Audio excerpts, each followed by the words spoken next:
How many times do you invest yourself into something only to learn it's really not worth your time?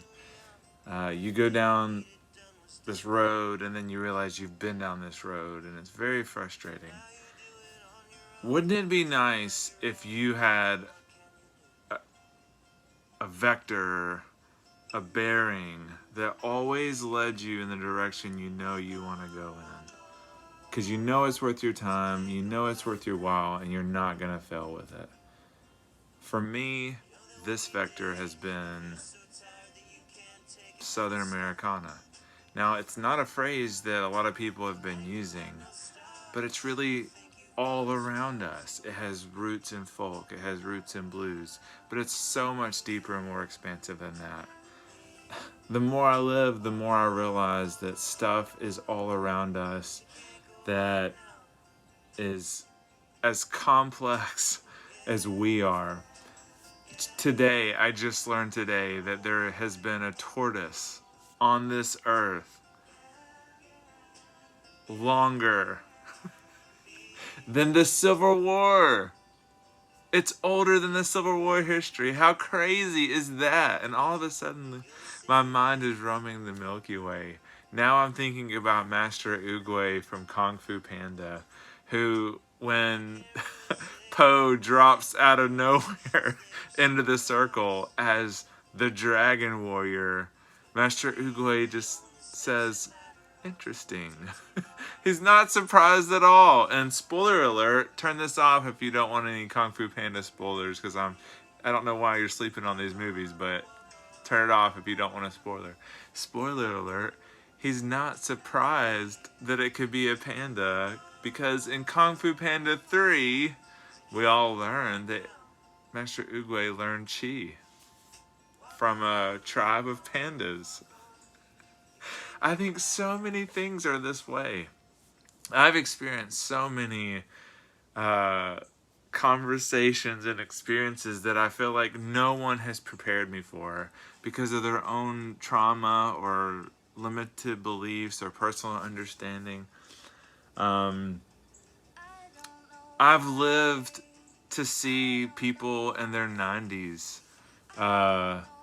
say things that young people would never imagine. People who grew up in very strict Christian fundamentalist backgrounds. And Christian fundamentalism was updated by evangelicalism.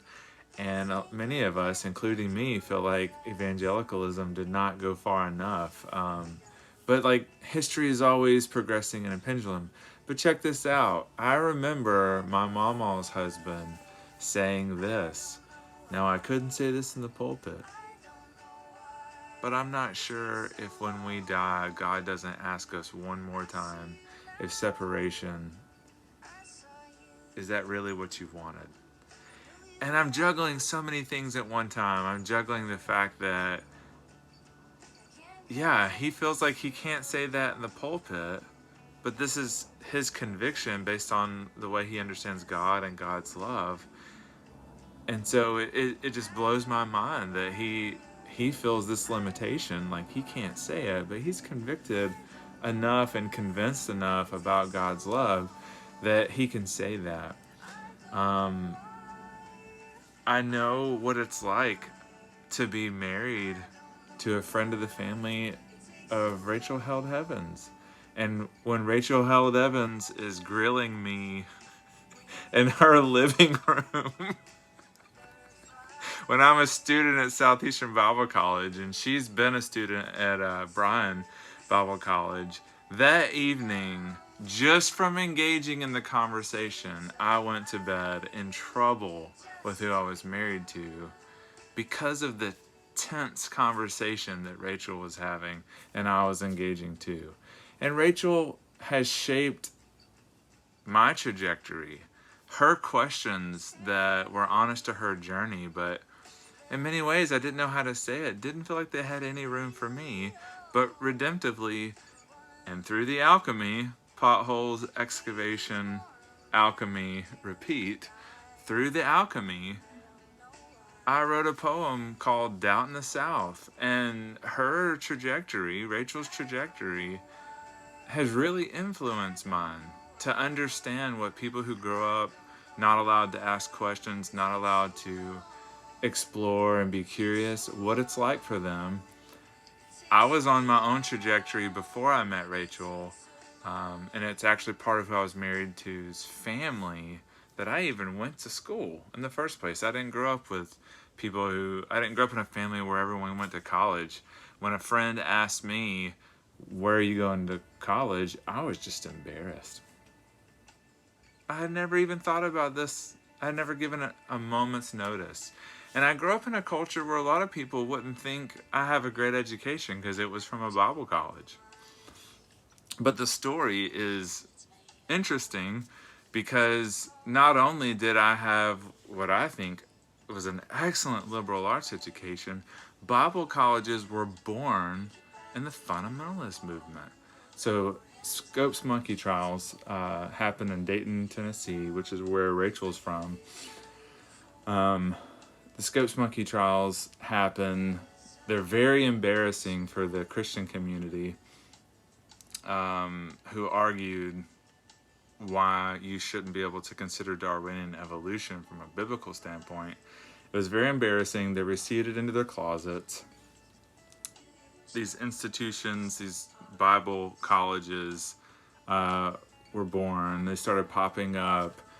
The school I went to, Southeastern Bible College, being one of them.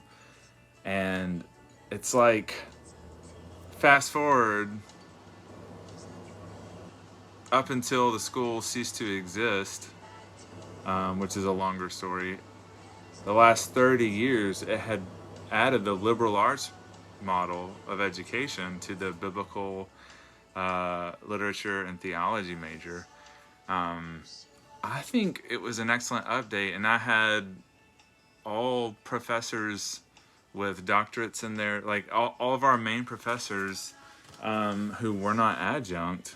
They at least had masters, obviously, but there were doctorates in their fields, and not just from religious institutions, religious schools. We had some great scholars, and I had access to some of the best people I could learn from. It's so expansive. A tortoise that's been on this earth since before the Civil War. It blows my finite mind. All of a sudden I'm thinking now about old growth. I'm thinking about other organisms that we don't know about in the ocean.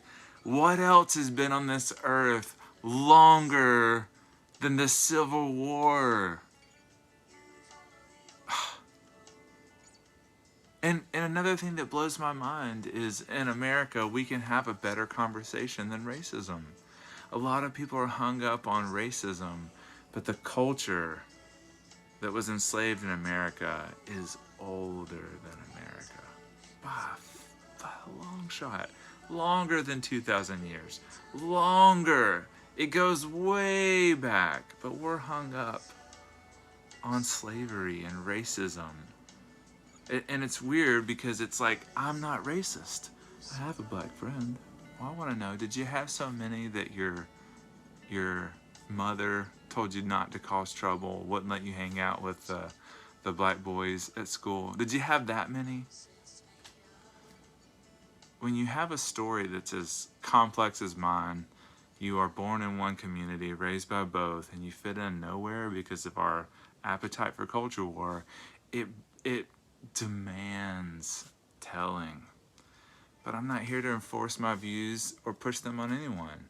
I want to do this project with Alabama King Snake, a documentary on the alchemy of Southern Americana, so that I can present what I see. I can present the story and the culture. I'm still just reeling from the tortoise. That blows my mind. Tortoise's name is Jonathan, if anybody's curious about looking Jonathan up. I love learning what I don't know. It doesn't cost me anything. Is this what Socrates felt? Socrates didn't think he was that intelligent. But the oracle said he's the most intelligent person alive. And if being intelligent is as simple as acknowledging what you don't know, Let's become that. Instead of doing what Greece did and killing him for corrupting the youth, there's a narrative like that going around. In the culture war, it's always using the younger people as a tactic. Like, I'm interested in protecting the younger people. That's why we have to have. That's why we have to get the whole next generation saved. That was around 1940s. Thomas Bergler wrote a book called The Juvenilization of American Christianity. I think that's the name of it. But in the book, he documents the way that so many Christian religious institutions in America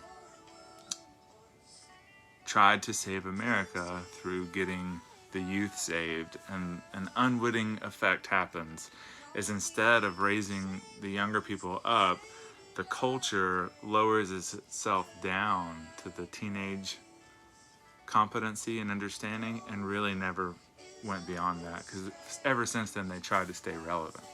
And we know about seeker sensitive organizations and churches these days. All right, I'm going to leave it here. This is all just excitement for the project. I'm in the phase right now where I'm trying to raise support. I'm trying to get the word out. I'm trying to get people on my Patreon to help journey with me so I can have resources to do this work. I want to spend my time doing this. I'm not asking y'all to give me money for nothing. I'm asking for support for some value that I bring.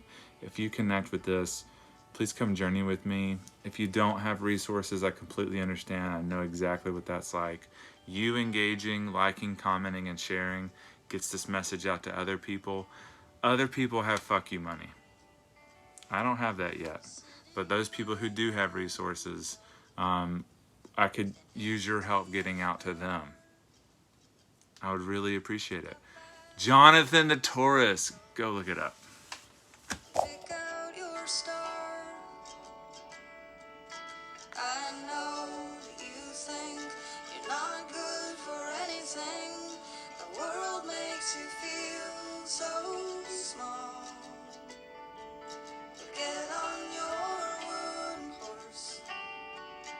This is a ride, not a fight. No need to save face. Say goodnight, Grace. Goodnight, Grace.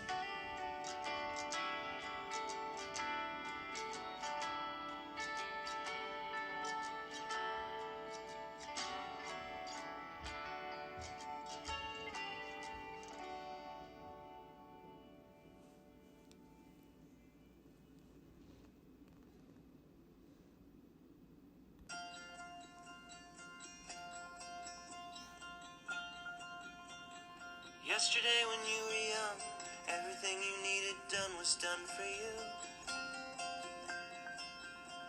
Now you do it on your own, but you find you're all alone. What can you do? You and me. Walk on, walk on, walk on, 'cause you can't go back now. You know there will be days when you're so tired that you can't take another step. The night will have no stars, and you'll think you've gone as far as you will ever get. But you and me, walk on, walk on, walk on, 'cause you can't go back now. And yeah, go where you wanna go. Yeah, be what you wanna be. If you ever turn around, you'll see me.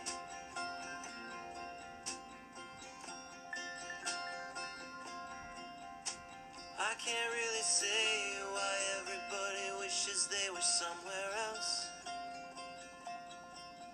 But in the end, the only steps that matter are the ones you take all by yourself.